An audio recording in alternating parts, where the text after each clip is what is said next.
Bom, um dos chapéus que você tem é um chapéu novo, é o de escritor, né? Você acabou de lançar um livro Iguais Perante a Lei. Isso. E, inclusive, eu estou com um exemplar aqui para você me autografar. Oh, que prazer. Mas ali na orelha, já, pô, vocês foram muito bons de edição ali, de texto, né? Porque na orelha você já jogou 4, pá. Esse livro vai falar sobre alguns mitos, tipo, o Brasil, país da impunidade, polícia prende, juiz solta, rico não vai para prisão, sei lá, mas eram 4 que eu lembro assim na orelha. Isso me chamou muito a atenção, porque você estava tocando ali nas coisas que todo mundo acredita mesmo. Porque sempre você vai ali na esquina, qualquer pessoa vai falar sobre isso. Puta, que merda, roubaram. Esse país hoje está na capa da Folha também, soltar, né, como é que é?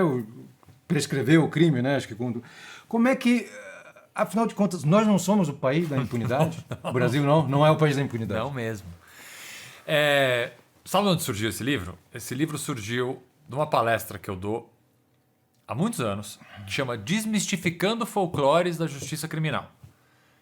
Aquela palestra assim, sabe quando te convidam para dar uma palestra e fala, o tema é livre? Então eu guardei essa palestra, porque é uma palestra que eu gosto muito de dar, então é a minha palestra tema livre, aquela palestra step que ela sempre fica guardada ali, porque é uma palestra que faz sucesso e eu gosto muito de dar.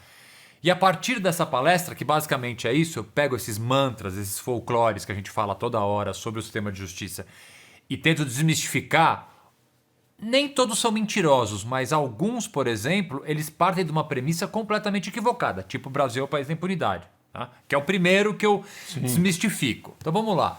A gente é a terceira maior população carcerária do mundo. Atrás dos Estados Unidos e China, né? Estados Unidos e China. A gente era a quarta, já ultrapassamos a Rússia. E assim, se continuar no ritmo que a gente tá, não sei se a gente passa a China, porque é difícil, mas assim... falar que a China tem 5 vezes mais gente do que nós. 5 vezes, mas assim, nós estamos num ritmo de encarceramento muito grande. Então esse primeiro número já é um número que, de certa forma, ele mostra que, como assim, a gente prende bastante.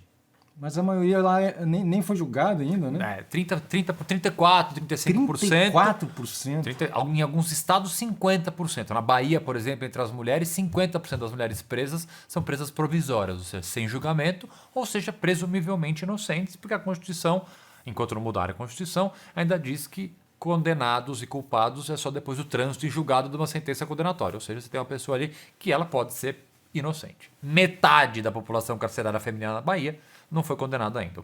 Assim. Então, esses números já começam a dizer, pera um pouquinho, país da impunidade. Aí você pega os últimos 3 meses aqui do Brasil. Você tem o STJ, que é o tribunal abaixo do Supremo, soltando pessoas presas por furtar lata de leite condensado, alicate avaliado em R$19, pacote de bolacha. Assim, você vai juntando essas coisas, alguma coisa está errada. Mas, ao mesmo tempo, é legítimo você ouvir uma pessoa, e é compreensível você ouvir uma pessoa na rua dizendo, o Brasil é o país da impunidade. Por quê? Porque, primeiro, a criminalidade não para de aumentar. Os números assustam. Grandes cidades, a gente percebe a criminalidade aumentando. Sim. Então, automaticamente, o que vem na sua cabeça é porque a criminalidade aumenta, porque a repressão ela não está sendo suficiente. Só que a repressão está sendo, porque a gente não para de prender pessoa. Cada vez a gente prende mais. Então, aí já tem um certo desequilíbrio. Só que a sensação de impunidade, que a sensação, volto a dizer, ela é legítima, ela vem de 2 fatores que ficam completamente esquecidos nessa equação, que as pessoas sempre linkam a impunidade com a falta de repressão. A repressão existe. Isso já vem lá no segundo folclore, porque é essa, a polícia prende e o juiz solta. O juiz não solta, meu amigo. O juiz não solta. A gente tem uma estrutura punitivista. Se você pegar um processo de uma pessoa presa por roubo hoje aqui na cidade de São Paulo, ela vai ser presa em flagrante, ela vai ter a prisão convertida em prisão preventiva, ela vai ficar presa o processo inteiro e ela vai cumprir grande parte da pena presa em regime fechado. Também um outro folclore que eu desmistifico. Basta cumprir 1/6 da pena e vai para regime semiaberto. Não vai para regime semiaberto coisa nenhuma. Não tem vaga em regime semiaberto. Então assim, é um monte de folclore que eu vou desmistificando. Mas vamos voltar para a questão do país da impunidade. A pessoa ainda acha que a gente é o país da impunidade. Mas por que essa pessoa acha? Essa pessoa tem razão de achar. Primeiro porque a gente não consegue solucionar uma série de crimes. Você pegar o crime de homicídio. Nossa. 60 mil em alguns estados, de cada 10 homicídios que acontecem em estados, por exemplo, São Paulo melhorou um pouco, mas vamos pegar Amazonas, Bahia. Em alguns estados, de cada 10 homicídios, 2 são solucionados. Ou seja, 8 homicídios ficam sem autoria conhecida. Então, a sensação de impunidade começa daí, da pessoa saber que vai cometer um crime e ela não vai ser pega. Ou da pessoa é um familiar que foi vítima de um homicídio e jamais vão descobrir quem é. Então aí começa uma sensação de impunidade. Não porque as pessoas não estão sendo presas, é porque aquele crime que cometeu minha família nunca vai ter um culpado, porque ninguém foi pego. Isso é um dos fatores reais que pode passar a sensação de impunidade. O segundo, que para mim é um dos problemas mais graves que a justiça brasileira tem, e que essa sim causa uma real e justa sensação de impunidade, é a demora de um processo. Sim, a justiça brasileira, ela é profundamente lenta. Qualquer resposta que o judiciário venha a dar e que demore 10 anos para vir essa resposta, ela já é naturalmente injusta. Não dá para você ter um processo. Vamos ver, por exemplo, o caso da Boate Kiss, que está sendo julgado.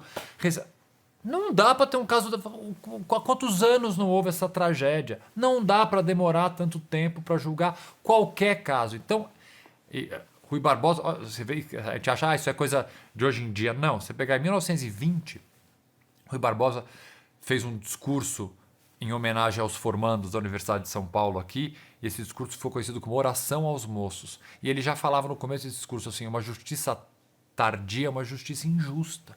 Porque a gente já tinha um problema de justiça que demorava muito lá atrás, 1920, então não é uma coisa nova. Só que as propostas, muitas vezes, que vêm colocadas para que a gente deixe a justiça mais rápida, são sempre as piores propostas. Né? Que elas sempre passam por o quê? Diminuir o número de recurso. Esse é um outro folclore que eu desmistifico. Que o que atrasa a justiça são os advogados que recorrem demais, como se a gente fosse, como se tivesse um taxímetro no escritório, né? Parece que a gente trabalha por hora com taxímetro. Quanto mais eu recorro, mais eu recebo honorário. Não, minha gente. Assim, para mim, quanto mais rápido terminar o processo, melhor.